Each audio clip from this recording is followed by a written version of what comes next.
Governor కోటాలో MLC ఇప్పిస్తామంటూ మాజీ మంత్రి కేటీఆర్ మామ హరినాథరావు బావమరిది మోసం చేశారని బాధితుడు బయటకు వచ్చాడు. కేటీఆర్ బావమరిది రాజ్పాకాల మామ హరినాథరావు తనను మోసగిచ్చారని మాజీ సర్పంచ్ ఆరోపిస్తున్నారు. ఎమ్మెల్సీ పదవి ఇప్పిస్తానంటూ 5 కోట్లకు బేరం మాట్లాడారని, అడ్వాన్స్గా 1,60,00,000 ఇచ్చారని చెబుతున్నారు. తర్వాత పదవి ఇవ్వకుండా బెదిరించారని మాజీ సర్పంచ్ ఆరోపిస్తున్నారు.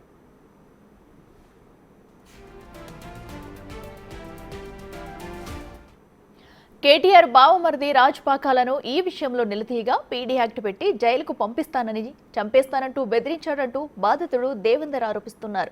మునుగోడు ఎన్నికల సందర్భంగా వచ్చిన కేటీఆర్ కు జరిగిన విషయం చెప్పామన్నారు. తాను సెటిల్ చేస్తానని కేటీఆర్ హామీ ఇచ్చినా తర్వాత పట్టించుకోలేదని ఆరోపిస్తున్నారు. కేసీఆర్ కుటుంబ సన్నిహితుల్ని, బంధువుల్ని కూడా కలిసి బాధను చెప్పుకున్నానని, రాజ్పాకాల హరినాథరావు ఈ విధంగా చాలా మందిని మోసం చేశారని ఆరోపిస్తున్నారు. మరిన్ని వివరాలు మా ప్రతినిధి సాగర్ అందిస్తారు. కిడ్నీ సమస్యతో బాధపడుతున్న తన సోదరుడి సహాయం కోసం మాజీ మంత్రి కేటీఆర్ మామ హరినాథరావు దగ్గరికి వెళ్తే గవర్నర్ కోటాలో ఎమ్మెల్సీ ఇస్తామంటూ 1,80,00,000కు పైగా మోసం చేసినట్లుగా కూడా కొన్ని సంచలన ఆరోపణలు చేస్తున్నారు. ప్రస్తుతం మనం మాజీ సర్పంచ్ చిట్యాల మండల మాజీ సర్పంచ్ దేవేందర్తో ఉన్నాం. ఒకసారి మాట్లాడదాం. అసలు ఎలా మోసపోయారు, అసలు ఏం జరిగిందన్న అంశాలు తెలుసుకుందాం. మా బ్రదర్ 2018లో 2 కిడ్నీలు ఫెయిల్ అయినాయి. Dialysis patient. కరోనా టైంలో 2021లో చాలామంది డయాలసిస్ పేషెంట్లు చనిపోతుంటే మేము వీనికి జీవన్దాన్ అప్లై చేసాం. ఈయన కిడ్నీ మార్పిడి గురించి హాస్పిటల్లో వండి తిరిగితే ఒకటే సోమాజి కూడా యశోద హాస్పిటల్లో 24 నుంచి 30 లక్షల రూపాయల దాకా అవుతుంది అని చెప్పి ఒక్క హాస్పిటల్లోనే కిడ్నీ మార్పిడి జరుగుతుంది. అప్పుడు అది కతిమ హాస్పిటల్ బట్టి కూడా జరుగుతలేవు. కరోనా టైం కాబట్టి ఎవరు కూడా చేస్తలేరు ఆ టైంలో. దాని టైంలో వీడు కూడా ఏమైనా ఇబ్బంది అయిపోతాడేమో అని చిన్న ఏజ్ కాబట్టి మేము అక్కడిక్కడ అన్ని ప్రయత్నాలు చేస్తుంటే మా ఊరు పక్క పొంటి వాళ్ళ అత్తగారు ఉంటుంది, వాళ్ళ డ్రైవర్ అత్తగారు ఉంటారు. అతని పేరు శ్రీరామ్. ఆ శ్రీరామ్ నా దగ్గరికి వచ్చిండు. అతని దగ్గర నేను పోలేదు. వచ్చి నమస్తే అన్న బాగున్నావా అని అడిగిండు. అడిగితే ఎక్కడ చేస్తున్నావు అంటే పలానా ఆయన దగ్గర చేస్తున్నా డ్యూటీ, కేటీఆర్ మామ దగ్గర చేస్తున్నా, హరినాథరావు గారి దగ్గర డ్రైవర్ చేస్తున్నా అన్నాడు. అంటే శ్రీరామ్ చిన్న పని పడదు చేస్తావా అని అడిగినా. చెప్పన్నా అంటే ఈ విషయం మొత్తం ఇట్లా ఉంది తమ్మునికి అని చెప్పిన. తమ్ముని పేరు లింగం. అంటే అన్న చిన్న విషయం అని, ఇది ఎంత పెద్ద విషయం కాదు, నువ్వు వస్తే ఒక్క ఫోన్తో అయిపోతావు, నువ్వు రా అన్న అని చెప్పిండు. అప్పుడు నేను మా 2 తమ్ముళ్ళు తీసుకొని హరినాథరావు దగ్గరికి, ఎక్కడ ఓరియంట్ విల్లా రాయదుర్గం దగ్గర ఓరియంట్ విల్లాస్లో ఉంటాడు, ఆయన దగ్గరికి తీసుకుపోయినాను. అతను ఏమంటే అన్న బయట 30 లక్షల దాకా అవుతుంది అంటున్నారు అందరూ, సార్ ఒక 15 లక్షలు ఇస్తే చేపిస్తాను అంటున్నాడు అని చెప్పిండు.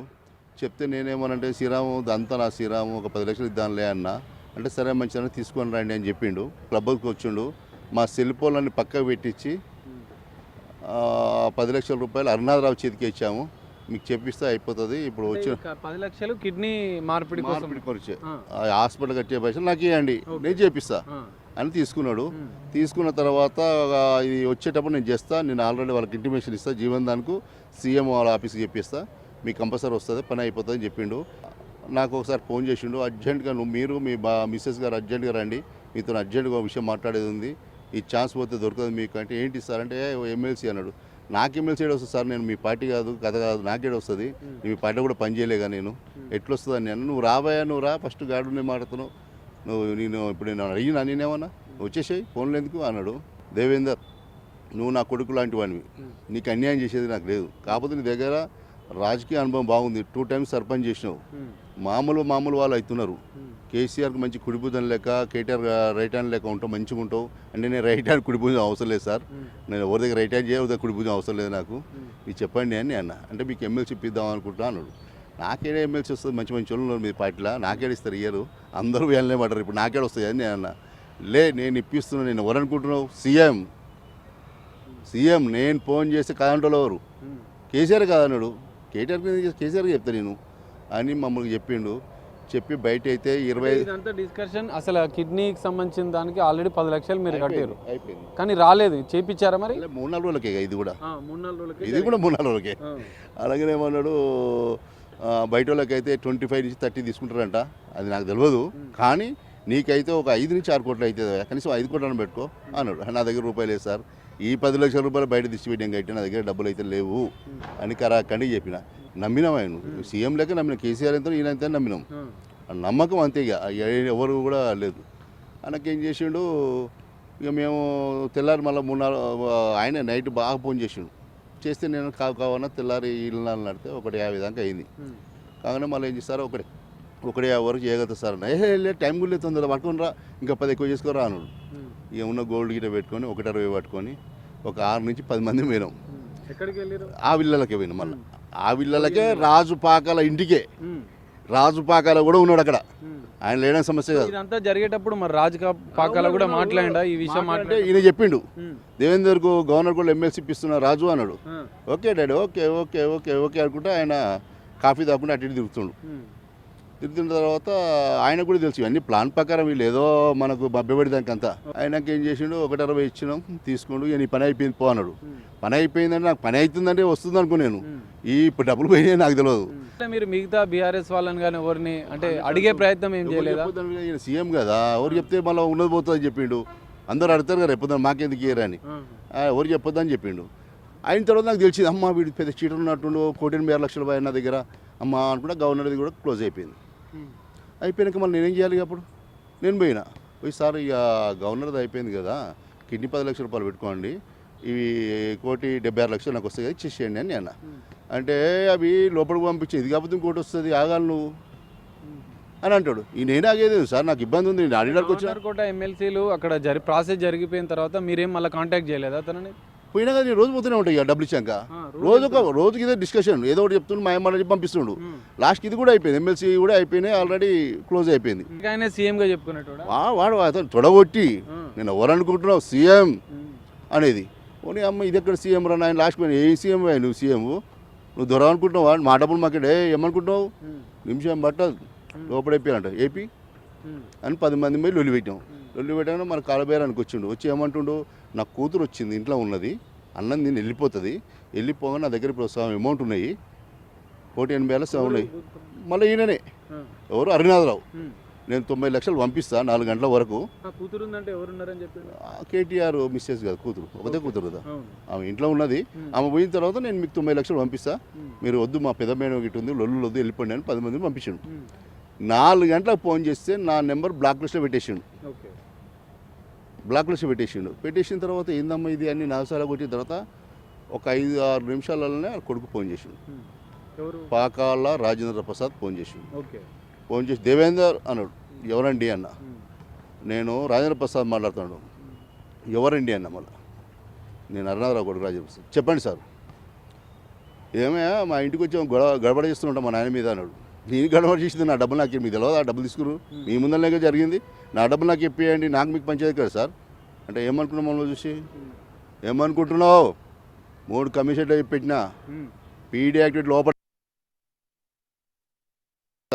ఏమనుకుంటున్నావు, చిప్పకూడదు తింటావా అన్నావు అని. మళ్ళీ ఏమన్నాడు, మేము దలుచుకుని 1 నిమిషం కూడా ఉండలేవు భూమి మీద అని కూడా ఈ మాట కూడా అన్నాడు. అది సొంతవా అన్న అంటే అది కూడా జరగవచ్చు, వస్తున్న పడి ఇప్పుడు ఎక్కడ రమ్మంటారు అని నేను అన్న. పిటిషన్ ఫోన్ పిటిషన్ ఏం చేసిండు, ఆయనే ఫోన్ చేసి బెదిరించాడు. ఆయనే ఫోన్ చేసిండు. డైరెక్ట్ వెళ్ళే ప్రయత్నం చేయలేదా డబ్బుల కోసం? మీరు మళ్ళీ గవర్నమెంట్లో అంత పెద్ద మాట కంప్లైంట్ ఇచ్చినప్పుడు మనం ఎట్టపోతాం చెప్పాను ఇంటికి. కంప్లైంట్ ఇచ్చారు, 5 పోలీసులు కూడా ఫోన్ చేశారు నాకు, మీరు ఇక్కడ రావద్దు కేసు బుక్ చేసి లోపడిస్తామని. ఇక మళ్ళీ ఎట్టపోతాం ఇంటికి. పోలీసులతో కూడా బెదిరించారు అటువైపు రావద్దని. అన్నీ చేసిండు, చేసేదంతా చేసిండు. ఇంకో విషయం ఏంటంటే ఈ చీటర్, ఇతను పెద్ద చీటర్, జనాలను ముంచాలంటే ఇతను పెద్ద చీటర్. దగ్గర 119 నియోజకవర్గాలల్లో ఇతను బాధితులు నియోజకవర్గం 10 నుంచి 15 మంది వెళ్తారు. ఈ పాపమే ఈ గవర్నమెంట్ పోయింది, మామూలు పాపాలు చేయలేదు దొర. నేను ఏమంటున్నా అంటే ఇక స్టార్ట్ అయింది కదా, ఒక్కొక్కరు వస్తూనే ఉంటారు వెళ్తూనే ఉంటారు బయటికి. ఇప్పుడు కూడా చాలా మంది ఉన్నారు టచ్లో, నా దగ్గర కూడా అన్ని ఎవిడెన్స్లు ఉన్నాయి. నేను కొడుకులు కలిసి అంతా ప్లాన్ ప్రకారం అంతా ఇద్దరు కలిసి చేస్తారు, ఈడు వాళ్ళందరూ కలిసి చీటర్లు. మరి ఇదంతా కేసీఆర్ కేటీఆర్లకు తెలియదు అంటారా? ఎందుకంటే మీరు కేటీఆర్ని కూడా కలిసి. కేటీఆర్ తెలుసు, కేటీఆర్ కూడా 2 విషయాలల్లో వాళ్ళ మామని తెచ్చిండు, కొన్ని డబ్బులు కూడా కట్టిండు. ఎంబీబీఎస్ సిటీపీస్ అని కూడా వేరే వాళ్ళ డబ్బులు తీసుకుని కట్టించిండు. ఫైనల్గా ఏమైనా చర్చించారా, ఇంకా కలిసే ప్రయత్నం చేశారా? మీరు ఫైనల్గా కోరేది ఏంటిది? మీరు ఏం లేదు, మాకు న్యాయం జరగాలి. మా తమ్ముడు చనిపోయిండు, 15 తరగనాడు చనిపోయిండు, దినాలు అయిపోయింది. మొన్న 15 చనిపోయిండు, కిడ్నీల పెద్ద చనిపోయిండు. మొన్న కూడా యూట్యూబ్ ఛానల్ తీసుకపోతే అతను మాట్లాడిన ఛానల్ అది కూడా ఉంది, వాయిస్ ఉంది. అతను ఏమన్నాడంటే, సార్ నేను తెలంగాణ ఉద్యానంలో ఉన్నా, శ్రీకాంత్ సార్ చనిపోతాం, నేను పక్క పొంటే ఉన్నా, నాకు అన్యాయం చేయండి, నా ప్రాణాలు కాపాడండి అన్నాడు. అని ఆ వీడియో ఉంది. తెల్లారి 9 గంటలకు హాస్పిటల్ చనిపోయిన తర్వాత నేను ఎందుకు ఎన్నేళ్ళుగా ఈ ప్రయత్నం చేశారు? ఎందుకంటే మీరు ఈ కేసులో హరినాథరావుతో మొదలైన ఈ పంచాయతీలో హరినాథరావు కొడుకు రాజ్ పాకాలని కలిశారు, కేటీఆర్ని కలిశారు, కేసీఆర్ బంధువులని ఫ్రెండ్స్ అందరినీ కూడా కలిసే ప్రయత్నం చేశారు, కానీ ఇంకా న్యాయం జరగలేదు. సో ఎన్ని సంవత్సరాల నుంచి మీరు 21 నుంచి న్యాయం 21 నుంచి దాదాపు 4 4 పై అయిపోయింది. కలిసి తిరుగుతూనే ఉన్నాం, చేస్తూనే ఉన్నాం, చెప్తూనే ఉన్నాం. నా డబ్బులకి వెళ్ళి నా 1.60 లక్షలకి వెళ్ళే ఒక శేషారత్నం అంటే ఆమెకు డబ్బులు ఇచ్చిండు, 3 లక్షల రూపాయలు ఇచ్చిండు. ఇచ్చిన తర్వాత ఆమె వేరే వాళ్ళకి ఇస్తే ఆమె దగ్గర పేపర్లన్నీ వాళ్ళ భార్య బెదిరించి, పోలీసులతో బెదిరించి గుంజుకుంది ఆమె దగ్గర. ఎవరు? హరినాథరావు భార్య. మీరు మరి పోలీసులకు కానీ ఇంకెవరికైనా కంప్లైంట్ చేసే ప్రయత్నం చేయలేదు? ఇప్పుడు వాళ్ళ గవర్నమెంట్ కంప్లైంట్ చేయమంటారు. ఇప్పుడు ఇక స్టార్ట్ చేసాం కదా, ఇప్పుడు దాకా తమ్ముడు బతుకుండు. అరే తమ్ముడికి ఏమైనా న్యాయం చేస్తే డబ్బులు మన డబ్బులు మనకి ఇస్తారు కదా అనుకున్నాం, కానీ ఇంత వ్యవస్థ చేస్తారో మనకేం తెలుసు? అంతే కదా. వాళ్ళు గవర్నమెంట్ వాళ్ళు చాలా పెద్ద పెద్ద పనులు చేసి వాళ్ళని తట్టుకుంటాం మనం. కానీ ఇప్పుడు ఆధారం ఏం లేవంటారు. అన్నీ ఉన్నాయి, వీడియోలు ఉన్నాయి, డబ్బులు ఇచ్చే వీడియోలు అన్నీ ఉన్నాయి. అది ఏడ ప్రవేశపెడతా. మాజీ మంత్రి కేటీఆర్ మామ హరినాథరావు, కేటీఆర్ బామ్మర్ది రాజ్ పాకాలాలు నిండా ముంచారు నన్ను. కోట్ల రూపాయలు మోసాలకు పాల్పడ్డారు. ఇప్పటికైనా న్యాయం చేయాలి. వీరి దారుణాలు, వీరి మోసాలు ఇంకా అనేక మందిని కూడా వందలాది మందిని మోసం చేశారు. వారందరితో కలిసి పోరాటం చేస్తాను. ఎందుకంటే ఆధారాలు అన్నీ ఉన్నాయి, త్వరలో బయట పెడతాను, మాకు న్యాయం జరిగే వరకు పోరాడతానని చెప్పి మాజీ సర్పంచ్ దేవేందర్ చెప్తున్న పరిస్థితి కనిపిస్తుంది. మరి దీనిపైన ఎందుకంటే రాజ్ పాకాల సమక్షంలో ఇదంతా జరిగిందని చెప్తున్నాడు. సో ప్రభుత్వం చర్యలు తీసుకోవాలి, వీళ్ళందరి మోసాలు బయటపడాలి, వీళ్ళు ఎంతమందిని మోసం చేస్తారనేది కూడా బయటికి రావాలంటే రాజ్ పాకాల మీద ప్రత్యేక దర్యాప్తు చేయాలని చెప్పి కూడా బాధితుడు చెప్తున్న పరిస్థితి కనిపిస్తుంది.